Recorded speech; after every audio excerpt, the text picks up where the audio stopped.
గొప్ప గుణం ఏమిటంటే, ఒకప్పుడు విదురుడి మీద కోప్పడ్డాడు. విదురుడు పాండవుల దగ్గరికి వెళ్ళిపోయాడు, కబురు చేశాడు, నువ్వు లేకపోతే నేను ఉండలేను విదురా, వెనక్కి వచ్చేయమన్నాడు. వచ్చేసాడు విదురుడు. ఒక్క సత్పురుషుడితో సహవాసం పెట్టుకున్నాడు. దాని కారణం చేత శ్రీకృష్ణ పరమాత్మ విశ్వరూప సందర్శనం చేయించడానికి కళ్ళిచ్చారు. సత్పురుషుడితో సహవాసం ఎంత గొప్ప స్థితికి తీసుకెడుతుంది అన్నదానికి మహాభారతంలో ఆ ధృతరాష్ట్రుడి యొక్క వృత్తాంతమే ప్రబల తార్కాణం. అందుకే పెద్దలు ఒక మాట చెప్తారు, అసారే ఖలు సంసారే సారమీతచతుష్టయం కాశ్యాం వాసః సతాం సంగో గంగాభ శంభుసేవనం, బాగా జ్ఞాపకం పెట్టుకో అని చెప్పారు. ఈ సంసారము అసారము, ఇందులో 4 సారవంతమైన విషయాలు ఉన్నాయి. ఈ 4 నేనిప్పుడు ఒకటి కూడా లేదు అంటే చాలా జాగ్రత్త సుమా, జీవితాన్ని పాడు చేసుకుంటున్నావు. ఈ 4 ఉండేటట్టు చూసుకో. కాశ్యాం వాసః, కాశీపట్టణంలో కొంతకాలం ఉండు. సతాం సంగో, ఎవరో ఒక్క సత్పురుషుడితోటి నాకు అనుబంధం ఉంది. నా పేరు చెప్తే ఆయన గుర్తుపడతారు, నన్ను చూస్తే పేరు పెట్టి పరమ ప్రేమగా పిలిచి మాట్లాడతారు అన్న స్థితిని నిలబెట్టుకో. సతాం సంగో, ఆయనతో కలిసి తిరుగు, అది నీకు విశేష పుణ్యాన్ని ఇస్తుంది. సతాం సంగో గంగాభః, గంగలో స్నానం చెయ్యడం జీవితంలో ఎప్పుడూ మరిచిపోకు, ఒక్కసారైనా గంగా స్నానం చెయ్యి. అందుకే శంకరాచార్యులు వారు అంటారు, భగవద్గీత కించిదీత గంగాజలలవ కణికాపీత సకృతపియేన మురారి సమర్చ క్రియతే తస్య యమేన చర్చ అంటారు. శ్రీ మహావిష్ణువు యొక్క పూజ, పరమశివుడి అభిషేకం, భగవద్గీతలో ఒక్క శ్లోకమన్నా చదవడం, గంగా స్నానం అంత గొప్పవి. కాబట్టి అటువంటి గంగాభః శంభుసేవనం, ఈ 4 సారవంతములు. కనీసం ఒక్క సత్పురుషుడితో సహవాసం పెట్టుకో, జీవితం మారిపోతుంది. నేను మీతో పరమ సత్యం చెప్తున్నాను, కొన్ని వేల జన్మల నుండి మనం సాధించుకోలేనటువంటి సాధన ఒక సత్పురుష సహవాసము వలన వచ్చేస్తుంది. నేను మీకు ఒక దృష్టాంతం చెప్పాలంటే, మహానుభావుడు తులసీదాస్ గారు, ఆయన భార్య ఉండేవారు, మహాందగత్య అని చెప్తారు, లోయి ఆవిడ పేరు. ఒకానొకప్పుడు తులసీదాస్ గారు ఇంటికి అతిథులు వచ్చారని గబగబా వెళ్ళి వాళ్ళని భోజనానికి రమ్మన్నారు. వాళ్ళందరూ వచ్చారు, ఇంట్లో బియ్యపు గింజ లేదు. పాపం ఆ లోయి పక్కనున్న వర్తకుడి దగ్గరికి వెళ్ళి అప్పు ఇమ్మని అడిగింది. ఏం పెట్టి తీరుస్తావు అని అడిగాడు. ఎప్పటికో అప్పటికి తీరుస్తాం, అతిథులు వచ్చారు, నా కోసం భర్త కోసం కాదు, ఆ వచ్చిన అతిథుల కోసం, నా భర్త మాటిచ్చాడు అన్నం పెడతానని, అందుకని సరుకులు అప్పిమ్మంది. ఆయన నవ్వి అన్నాడు, నువ్వు నాకు పొందు సుఖాన్ని ఇస్తే నేను నీకు సరుకులు ఇస్తాను, నేటి రాత్రి నా కోరిక తీరుస్తావా అన్నాడు. భర్త మాట నిలబడాలి, మహాత్ములకి అన్నం పెట్టాలని, ఆయన మాట పోకూడదని సరేనని సరుకులు తెచ్చింది. వచ్చిన అతిథులకు అన్నం పెట్టేశారు. వచ్చిన వాళ్ళు సామాన్యులు కారు, నామదేవు వంటి మహానుభావులు. వాళ్ళందరూ వెళ్ళిపోయారు. వెళ్ళి దిగబెట్టి వచ్చేశారు తులసీదాస్ గారు. వచ్చేసిన తరువాత పాపం భార్య ఏడుస్తూ చెప్పింది, నేను ఇటువంటి మాట ఇచ్చాను మీరు ఇచ్చిన మాట నిలబడ్డం కోసం. ఆయన అన్నాడు, తులసీదాస్ గారు ఏడుస్తావే, 7 ధాతువులతో నిర్మింపబడింది చర్మము, రక్తము, మాంసము, కొవ్వు, అస్థి, శుక్ల, మేధ. దీనికి 9 కన్నాలు, 2 కళ్ళు, 2 ముక్కులు, 2 చెవులు, 6 నోరు, 7 మలద్వారము, మూత్రద్వారము. ఇందులో 10 వాయువులు, ప్రాణ, అపాన, వ్యాన, ఉదాన, సమాన, నాగ, కూర్మ, కృకర, ధనంజయ దేవదత్తములు. అటువంటి రొంపి కొంపు తొట్టి దీన్ని కాసేపు ఆయన శరీరం పక్కన చేరిస్తే ఇంతమంది మహాత్ములకి అన్నం పెట్టడానికి సరుకులు ఇచ్చాడా? ఎంత తక్కువకి ఎంత పుణ్యం ఇచ్చాడు! ఆయనకి నమస్కారం. బయట వర్షం పడుతోంది, వర్షంలో తడిసి వెడితే ఆయనకి ఇబ్బంది, గొడుగు పట్టి తీసుకెళ్ళాడు. రామనామం చెప్తూ బయట నించున్నాడు. లోయి తలుపు కొట్టింది, అవతల ఆయన తలుపు తీశాడు. ఇంత రాత్రి వర్షంలో ఎలా వచ్చావన్నాడు. నా భర్త గొడుగు పట్టి తెచ్చాడని. నీ భర్తకి ఎందుకు వచ్చావో తెలుసా అన్నాడు. తెలిసి ఆయనే తీసుకొచ్చారు, ఇంతమంది మహాత్ములకి అన్నం పెట్టడానికి నువ్వు ఉపకారం చేశావని నా భర్త అన్నాడని. నిజమా అని బయటికి వచ్చి చూశాడు. రామనామం చెప్తూ రమించిపోతున్నాడు తులసీదాస్ గారు. ఒక్కసారి ఆయన వంక ఇలా చూశాడంతే. చూసి చూడడం ఏమిటి, ఆ దివ్యమైనటువంటి ఆ భక్తుడి వంక చూసేటప్పటికీ ఆయన సత్వగుణం, ఆయన నిత్యతృప్తి, ఆయన గుండెల్లో గుడి కట్టి భగవంతుణ్ణి ఆరాధిస్తున్న తీరుకి ఆయన్ని చూడగానే ఆయన ఎక్కడా నేనెక్కడా, అది బ్రతుకంటే, నా బ్రతుకు బ్రతుకే అనిపించింది. వెళ్ళి కాళ్ళ మీద పడ్డాడు. అయ్యా, నా వ్యాపారం అంతా మూసేస్తున్నాను, నా అవన్నీ దానం చేస్తాను, నన్ను శిష్యుణ్ణి చేసుకోండి, మీ వెంట వచ్చేస్తున్నానని మారిపోయాడు. ఒక్క మహాత్ముడి దర్శనం అంత మారుస్తుంది. అందుకే లోకంలో ఏం చెప్తారంటే, ఏదైనా దొరుకుతుందేమో కానీ మహాత్ముడి యొక్క దర్శనం దొరకదు. దొరికిన ఆయన గడప దాటి ఇంటికి రావడం అసలు సాధ్యం కాదు, అంత తేలిక విషయం కాదు. వచ్చినా ఆయన ఇంత పదార్థం తినడం, మంచినీళ్లు తాగడం సంభవం కాదు. నిజంగా అలా భగవంతుణ్ణి నమ్ముకున్న భాగవతుడు ఎవరైనా ఇంటికి వస్తే ఈశ్వరుడు పరవశించిపోతాడు, వాడు వచ్చాడు రా ఇంటికి. అందుకని గంగాభ శంభు సేవనం సతాం సంగో. అందుకే పెద్దలు ఒక మాట చెప్తారు, త్యజదుర్జన సంసర్గం భజ సాధు సమాగమం కురు పుణ్య మహోరాత్రం స్మరనిత్యమనిత్యతాం. మర్చిపోద్ది 4 మాటలు. ఏవి? త్యజ దుర్జన సంసర్గం, దుర్మార్గులతోటి సహవాసము వద్దు, విడిచిపెట్టే ప్రయత్నపూర్వకంగా, పాడైపోతావు లేకపోతే.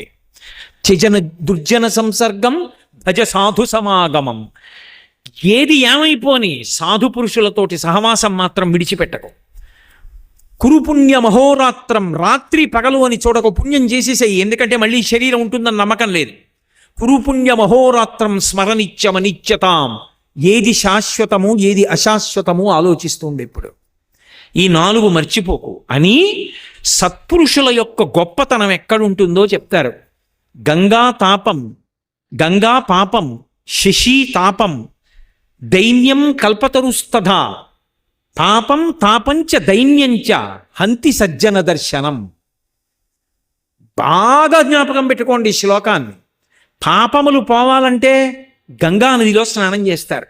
గంగా పాపం, తాపం పోవాలంటే చంద్రబింబం వంక చూసి వెన్నెల్లో కూర్చుంటారు.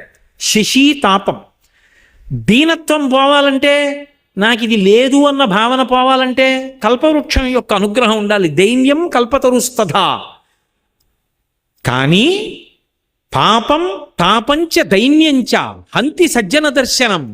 ఒక్క మహాత్ముడి వంక ఇలా 2 కళ్ళెత్తి చూస్తే చాలు, ఆయన కదిలి వెడుతున్న గంగా నది, ఆయన వంక ఇలా చూస్తే చాలు. అందుకే శివమహాపురాణంలో ఒక మాట చెప్తారు, మహాపురుషుడైనటువంటి వాడు, పరమ భాగవతోత్తముడైనటువంటి వాడు పూజ చేసుకోగానే బయటికి వస్తుండగా ఎవరైనా చూస్తే ఆ రోజున వాడు త్రివేణీ సంగమ స్నానం చేశాడని ఫలితం వేస్తారు. ఒక్క సత్పురుషుడు కానీ కనపడితే జీవితంలో ఆయన వంకను ఇలా చూస్తే ఆ రోజున గంగా స్నానం చేసిన ఫలితం వేస్తారు, పాపం పోతుంది. కల్పతరువు దగ్గరికి వెళ్ళి నిలబడిన పుణ్యం ఇస్తారు. అందుకే అప్పటి వరకు ఏ కోరిక నీకు తీరలేదో అది తీరుతుంది. మనసులో ఉన్న పరితాపం పోతుంది. చంద్రబింబం దగ్గర కూర్చుంటే ఉన్న చల్లదనం మనసులో వస్తుంది. 3 ఇవ్వగలిగిన వాడు ఒక్కడే, ఒక్క సత్పురుషుడు. ఆయన ఇద్దామనుకుని తిరగడు, ఈశ్వరుణ్ణి నమ్ముకుని తిరుగుతూ ఉంటాడు. అందుకే సత్పురుషుల యొక్క సహవాసం అంత గొప్పది. వాళ్ళ కోసం భగవంతుడు వెంటబడి తిరుగుతూ ఉంటాడు. తులసీదాస్ గారు చచ్చిపోయిందని తెలియక ఒక వ్యక్తిని బ్రతికున్నాడన్న మాటతో మాట్లాడారు. టక్కుని లేచి కూర్చున్నాడు. పాదుషాకి చెప్పారు, ఓ చచ్చిపోయిన వాళ్ళని బతికించగలవుట, ఏది నా దగ్గర కూడా ఒక చమత్కారం చెయ్యి అన్నాడు. నేను చెయ్యను, నేను అన్న మాట రాముడు నిజం చేస్తాడు, నాకు వాటితో సంబంధం లేదన్నాడు తులసీదాస్ గారు. అలాగా, కొరణాలతో కొట్టండి, ఎందుకు చేయడం అన్నాడు. భటులు వచ్చి కొరణాలు పట్టుకుని కొట్టబోయారు. ఇలా చేతులు ఎత్తారు, అంతే. కోట బురుజుల మీద ఎక్కడ చూసినా కోతులు వచ్చి కూర్చున్నాయి మహోగ్రంగా. ఒక్కొక్క కొరడా చెయ్యెత్తిన వాడిని 2 కోతులు పట్టుకున్నాయి. అడిలిపోయి పాదుషా సింహాసనం విడిచిపెట్టి పారిపోయాడు కోటలోకి. అప్పుడు తులసీదాస్ గారు హనుమాన్ చాలీసా చేశారు. అంత శక్తివంతమైంది హనుమాన్ చాలీసా. సత్పురుషుడికి ఆపద కలిగితే పరమేశ్వరుడు చూస్తూ ఉంటాడు, కాపాడుకుంటాడు. అందుకే అటువంటి సత్పురుష సహవాసమును విడిచిపెట్టవద్దు. ఎవరో ఒక సత్పురుషుడితో ప్రయత్నపూర్వకంగా సహవాసం పెట్టుకోండి. ఆయన వెంట తిరగడం, ఆయన మాటలు వినడం నేర్చుకోండి. సత్పురుషుడు అని నేను అన్నప్పుడు ఆయన శరీరంతో ఉన్నారా లేదా అన్నదాంతో కూడా సంబంధం లేదు. ఒక చంద్రశేఖర భారతీ మహాస్వామి, ఒక గొప్ప ఉపన్యాసాల సంకలనమైన పుస్తకాలు కూడా సత్పురుషులే. ఆయన పుస్తకం చదువుతున్నాను అనుకోండి, ఆయన మాటలు చదువుతున్నానంటే ఆయన నా దగ్గర కూర్చుని నాకు చెప్తున్నట్టే. నిరంతరం నేను ఆయన మాటలు చదువుకుంటూ ఉంటాను అనుకోండి, ఎప్పుడూ నాతో మహాస్వామి వారు కలిసి నడుస్తూ ఉంటారు. నేను ఎప్పుడూ చంద్రశేఖర భారతీ స్వామి వారి గురించి చెప్తున్నాను అనుకోండి, ఆయన పుస్తకాలు చదువుతుంటే నాతో కలిసి ఆయన తిరుగుతున్నట్టు. మహాపురుషుల యొక్క గ్రంథములను చదవడం మర్చిపోవద్దు, ఆర్షవాంగ్మయాన్ని విస్మరించవద్దు. వ్యాసకృతమైనటువంటి గ్రంథములు వ్యాసుడు మనకు అందుకే ఇచ్చాడు. వ్యాసుడు లేని నాడు వాంగ్మయము అంధకారము. వేద విభాగం చేసి 18 పురాణములనిచ్చి 4 పురుషార్థముల సమన్వయమైనటువంటి మహాభారతాన్నిచ్చి జాతికి కన్ను తెరిపించిన వాడు వ్యాసుడే. అటువంటి వ్యాసప్రోక్తమైనటువంటి పుస్తకాలు చదవడం మానవద్దు. మీ ప్రయత్నం లేకుండా మీ మనసు పవిత్రమైపోతుంది, భగవంతుణ్ణి పట్టుకుంటుంది. నేను మీకు ఒక్కటే చెప్తున్నా. అందుకే నైమిషారణ్యంలో ఋషులందరూ వెళ్ళి వచ్చినటువంటి సూతుణ్ణి అడిగారు, ఇవాళ ఉన్నటువంటి పరిస్థితుల్లో కలియుగంలో అలసులు, మందబుద్ధియుతులు, అల్పతరాయువులు, ఉగ్రరోగ సంకలితులు, మందభాగ్యులు, సుకర్మములివ్వియు చెయ్యజాలరీ కలియుగమునందు మానవులు కావున ఎయ్యది సర్వసౌఖ్యమయ్యలవడు ఏమిటంబడము ఆత్మకు శాంతి మునీంద్ర చెప్పవే. ఈ కలియుగంలో ఏది చదువుకోవాలి, ఈ కలియుగంలో ఏది రక్షిస్తుంది, అటువంటిది మాకు చెప్పండి అని అడిగారు. వెంటనే భాగవతం చెప్పాడు సూతుడు. 7 రోజులు భాగవతం చదువుకోమంటారు, ఈ భాగవత సప్తాహం చేయండి అంటారు. అంటే దాని ఉద్దేశం 7 రోజుల్లో భాగవతం అంతా చదవమని కాదు, బతికున్నంతకాలం భాగవతం చదువుతూనే ఉండాలి. 7 రోజులంటే ఎంత గొప్పవాడైనా పుట్టడానికి, ఎంత గొప్పవాడైనా శరీరం విడిచిపెట్టడానికి 7 రోజులు. ఆది సోమ మంగ బుధ గురు శుక్ర శని. ఆయన దేశాలు ఏలినవాడండి అంటే చచ్చిపోవడానికి ఇంకో రోజు లేదు. చాలా గొప్పవాడండి అంటే పుట్టడానికి ఇంకో రోజు లేదు. ఉన్నవి 7 రోజులే. అందుకని భాగవతం సప్తాహం అంటే బతికున్నంతకాలం భాగవతం చదువుకో. భాగవతం చదువుకోవడం కలియుగంలో సమస్త పాపముల నుండి విముక్తి పొందడానికి సాధనం. అందుకే ఈ కలియుగమందు మానవులు అని అడిగారు ఋషులు. అటువంటి భాగవత గ్రంథాన్ని చదివితే మీ ప్రమేయం లేకుండా మీ మనసు భగవంతుడి దగ్గరికి ఎడుతుంది. అది భాగవతం గొప్ప. మీరు ప్రయత్నపూర్వకంగా పెట్టక్కర్లేదు. మీకు తెలిసి కానీ తెలియక కానీ, నవ్వుతూ కానీ సరదాగా కానీ భాగవతం చదవండి, మీ మనసు ఆయన దగ్గరికి వెళ్ళిపోతుంది. ఆ కృష్ణ భగవానుడు దశమస్కంధం లీలలు చదువుతూ ఉంటే అందున బాలకృష్ణుడి యొక్క లీలలు, అందుకే దశమస్కంధంతో మొదలు పెడతారు భాగవతం చదవడం. ఆ చిన్ని కృష్ణుడి యొక్క లీలలు చదువుతూ ఉంటే మీరు ఆంతరమైనటువంటి వేదాంతం తెలుసుకుని చదవండి, తెలుసుకోకుండా చదవండి, మనసుని పట్టుకుంటుందండి. ఎన్ని లీలలు చేశాడండి మహానుభావుడు. పుడుతూనే ఓయమ్మ నీ కుమారుడు మా ఇండ్లను పాలు పెరుగు మన నీడమ్మ పోయదమెక్కడికైనను మాయందుల సొరబులాన మంజులవాణి. ఇంట్లో పిల్లలకి పాలు లేవని బాలింతలు మొరలు పెట్ట పకపకన గియా బాలుండాలము చేయుచు ఆలకు గ్రేపులను విడిచ అంబోజాక్షి.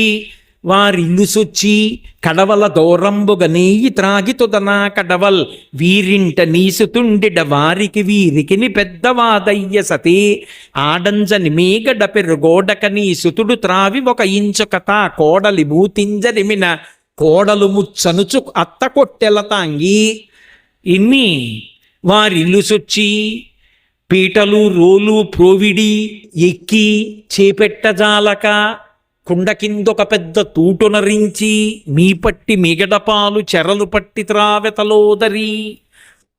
ఒక్కొక్క చోటికి వెళ్ళేవాడు, వెన్నంతా తినేసేవాడు. అత్త కోడలు కలిసి ఎవరికి పెట్టేవారు కాదు. తినేసి కోడలు మూతికి వెన్న రాసి పారిపోయేవాడు.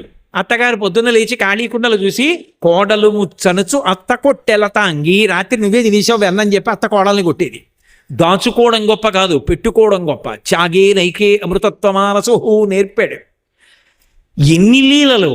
మీకు లోపలర్థం తెలియనివ్వండి, తెలియకపోనివ్వండి, ఆ బాలకృష్ణుడి చేష్టితములు చదువుతుంటే ఎంత సంతోషంగా ఉంటుందో. అంతవరకు ఎందుకంటే ఆయనకి స్నానం చేయడం జరిగితే చాలు, ఎంత మురిపంగా ఉంటుందో. నిజంగా ఆ చంటి పిల్లాన్ని తీసుకురావడం, పడుకోబెట్టడం, ఆయనకి నీళ్లు పొయ్యడం, ఆయన వీపు రుద్దడం, ఆయన ఒళ్ళు తుడవడం, ఆయన్ని జోలపాడడం, ఆయన్ని పడుకోబెట్టడం. పసిపిల్లాడిగా కృష్ణ భగవానుడు చేసినటువంటి వృత్తాంతాల మీద మహానుభావులందరూ కూడా ధ్యానం చేస్తూ ఉండిపోయారు. మామూలుగా కాదు, వ్యాస భగవానుడి కన్నా పోతన గారి కన్నా మధుసూదన సరస్వతి కన్నా లీలాశుకుడు ఎంతమందో ఆ బాలకృష్ణుడి యొక్క లీలలు తలుచుకొని సమాధిలోకి వెళ్ళిపోయారు. ఒకడికన్నా ఒకడు ఎన్ని అనుభవించారో, ఎన్ని దర్శనాలు పొందారో. ఈ మాట అన్నాను కాబట్టి ఒక విషయం చెప్తాను. లీలాశుకుడు ఎంత గొప్పగా అనుభవించాడంటే, బాలకృష్ణుడు ఎవరికి దొరికేవాడు కాదు, దొంగతనం చేసి పారిపోయేవాడు. భాగవతంలో లేదు కానీ ఒక చోట చెప్తారు, ఒక తల్లి ఏం చేసిందంటే ఎలా అయినా పట్టుకుందామని కుండ ఉట్టికి గంటలు కట్టేది. ఇప్పుడు వచ్చి కుండ ముట్టుకుంటే గంటలు మోగుతాయిగా, పట్టుకోవచ్చు, రెడ్ హ్యాండెడ్గా దొరుకుతాడు అని. పీటలు వేసాడు, అవి వేసాడు, ఇది వేసాడు, పైకి ఎక్కాడు, చూశాడు ఎలా, పోనీ కుండకి అన్నం పెడదామంటే గంట మోగుతుంది.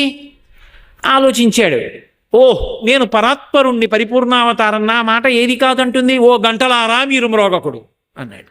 మోగడం మానేసి దానికి కుండకి అన్నం పెట్టాడు. చక్కగా మిగిలిన వాళ్ళందరికీ ముందు పెట్టి కానీ తాను తినడు, ఎప్పుడు అందరికీ పెట్టాడు. ఆఖరణ చారలతో ఇలా పట్టుకుని తను ఇలా తినబోయాడు. గణగణ మోగి, పుషిమీ తిగుర్తదనమా, మోగద్దన్నాను ఎందుకు మోగారన్నాయి అంటే, గంటలు అన్నాయి వాళ్ళకి పెట్టావు, మేము మోగలేదు, ఇప్పుడు నువ్వు తింటున్నావు, భగవంతుడికి నైవేద్యం పెడితే మోగడం మాకు అలవాటు, గంట కొడతారు, అందుకని మోగాం. ఎంతమంది మహాత్ములు ఎంత అనుభవించారు.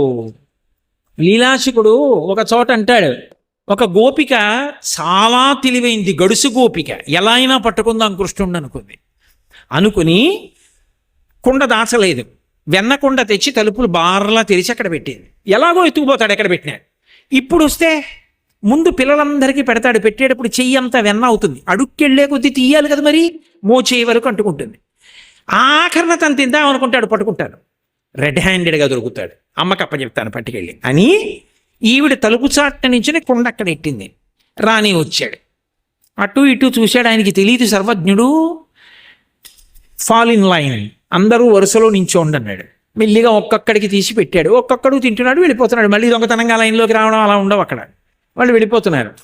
అందరూ వెళ్ళిపోయారు, చూశాడు, మళ్ళీ చెయ్యిలా పెట్టి ఆఖరణ తీసి తను ఇలా తినబోతున్నాడు. టక్కన వచ్చి పట్టు, దొరికాడు అనుకుంది. ఇప్పుడు దొరికిపోయిన తర్వాత పిల్లలు భయపడాలి కదా, వెంటనే ఇలా వదిలిపించేసుకుని అదేంటి వదిలేయండమ్మా ఏదో తప్పు అయిపోయింది అనాలి. ఏమనలేదు, ఇలా చూశాడు. అదేంటి ఇంత దొరలా ఇలా చూస్తున్నాడని ఆవిడ అసలు ఏమంటాడో చూద్దాం కస్తంబాల అంది. అబ్బాయి ఎవరు నువ్వు? ఆయన అన్నాడు బలానుజ, బలరాముడి తమ్ముడు అన్నాడు. మధ్యలో ఈయన పేరు చెప్పడం మానేసి ఆయన పేరు ఎందుకు, ఇంట్లో ఉన్నవాడి పేరు బలానుజ అని. ఆవిడంది, ఓహో కిమిహతే మన్మందిరాశంకయా, ఇక్కడికి ఎందుకు వచ్చావు అంది. ఇలా చూసి, ఓ మా ఇల్లు అనుకున్నాను, మీ ఇల్లా, కిమిహతే మన్మందిరాశంకయా యుక్తం తమన్నవనీత పత్ర వివరే హస్తం కిమర్థం యసేహే మాత కంచన వత్సకం మృగజితం మాగా విషాదం క్షణ ఇత్యేవం వరవల్లవీ ప్రతివచ కృష్ణస్య పుష్ణాతునః. అయ్య బాబోయ్, గుండెలు తీసిన బొంటు, మా ఇల్లు అనుకున్నావా, అందుకొచ్చావా, మీ ఇల్లని కాదని తెలియలేదా అని ఆవిడంది. సరే కుండలో చెయ్యెందుకు పెట్టావు అంది. ఆయన అన్నాడు, ఏమిటమ్మా ఊరికే ప్రశ్నల మీద ప్రశ్నలు, కాసేపు మాట్లాడకుండా ఉంటావా, మా ఇంట్లో దూడ ఒకటి పారిపోయింది, కుండలో ఉందేమో అని చెయ్యి పెట్టి తిప్పి చూస్తున్నాను, నువ్వు అలా అరిస్తే దూడ బయటికి దూకి పారిపోతే మళ్ళీ ఎక్కడికైనా వెళ్ళి పట్టుకుంటాను, కాసేపు మాట్లాడుకో అన్నాడు. అయ్య బాబాయ్, దూడ కుండలో దూరిందా, ఇంత తెగింపా అని ఆవిడ చెయ్యి వదిలేసి ఇలా అంది, పరిగెత్తుకు పారిపోయి. ఓపిక తెల్లబోయేటట్టుగా మాట్లాడినటువంటి ఆ చిన్ని కృష్ణుడు మమ్ము రక్షించుగాక అన్నాడు లీలాశకుడు. భాగవతం పట్టుకుంటే తెలిసి కానీ తెలియక కానీ భాగవతం చదువుకుంటుంటే మన మనస్సుని ఆయన లాగేస్తాడు. అందుకే జారలీల చోరలీల, తెల్లారితే అక్కడెక్కడో కుక్కలు మురిగే దొంగలు పడ్డారంటాం, చీకటి పడితే జారలీల. ఈ రెండు ఆయన చేసిన దొంగతనాలు జారత్వం కాదు, మనను ఉద్ధరించడానికి ఆ లీలలు చేసి కలియుగంలో అవి తలుచుకుంటే మన మనసు నేరంతోనైనా పోని నింద చేసైనా దొంగతనం చేశాడైనా కృష్ణ అంటామేమో, అంటే కాపాడదామని మహానుభావుడు అన్ని లీలలు చేశాడు. వెంకటేశ్వరుడు చెప్పుకున్నాడు పద్మావతీదేవి చెలికెత్తెలతో, నువ్వెవరని అడిగితే నేను కృష్ణుణ్ణి, నేను నందుడి యొక్క కుమారుణ్ణి, సుభద్ర అన్నగారిని అని చెప్పుకున్నాడు. నేను కృష్ణ పరమాత్మని అని చెప్పాడు, పరిపూర్ణావతారం కనుక. అందుకే అన్ని అవతారాలు ఆ వెంకటేశ్వరుడే. ఏదోద్ధారణ